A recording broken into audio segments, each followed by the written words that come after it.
The MLB playoffs are underway as baseball's top teams begin their quests for a World Series championship. In the National League, the Dodgers and Cardinals took 1-0 leads in their series yesterday, and the two American League Division series will begin tonight. Bill Reiter, host of Reiter's Block on CBS Sports HQ, joins me now from L.A. So, Bill, starting in the National League, the Dodgers are the favorite to reach the World Series. They beat the Nationals 6-0 last night. Do you expect more of the same in Game 2 tonight?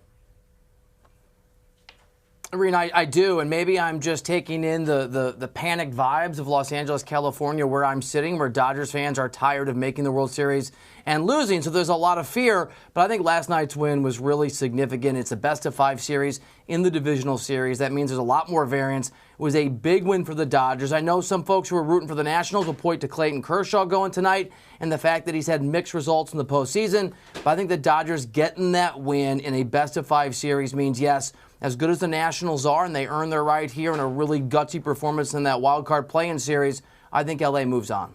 So in the American League, the Yankees are going to host the Twins tonight for the first game of their series. What do you think will determine who wins the game and which team eventually moves on?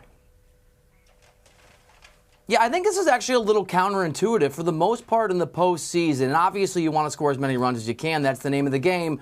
But starting pitching and pitching staffs are often the thing you point to try to look for an edge. It's why the Dodgers are so highly regarded. It's why the Astros on the American League side are the favorites. In Twins-Yankees, I think it's going to be about who can bludgeon the other with home runs. I know we've talked so much about the Yanks this year hitting a ton of home runs, but it's actually the Twins who hit the most home runs this season by a single home run. These are the two long ball teams, and as much as both of these squads have some pitching questions and some guys they can throw out there, I mean, Barrios is a nice pitcher for the Twins tonight. Paxton's a fine pitcher tonight for the Yankees.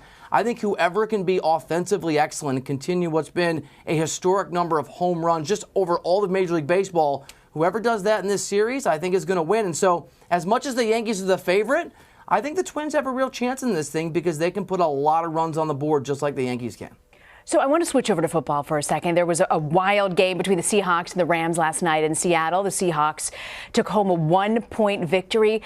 What caught your eye, and what does this mean for both teams?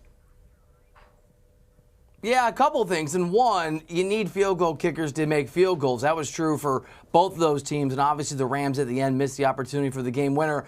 But I think for me, Rena, the big takeaway is that Russell Wilson, quietly underneath the radar, just continues to be utterly incredible. You take a look at his numbers going back to 2015. He is first or second in the NFL in every statistical category that matters for a quarterback: touchdowns, wins, comeback wins, quarterback rating, completion percentage. And again, I know Pete Carroll gave him a lot of credit. He was incredible. He was awesome. And he's a big part of the reason that Seattle, if not a commanding lead on the division because the Niners are still 3-0, certainly a commanding lead over that Rams team in the NFC West when that divisional stakes play out over the course of the season.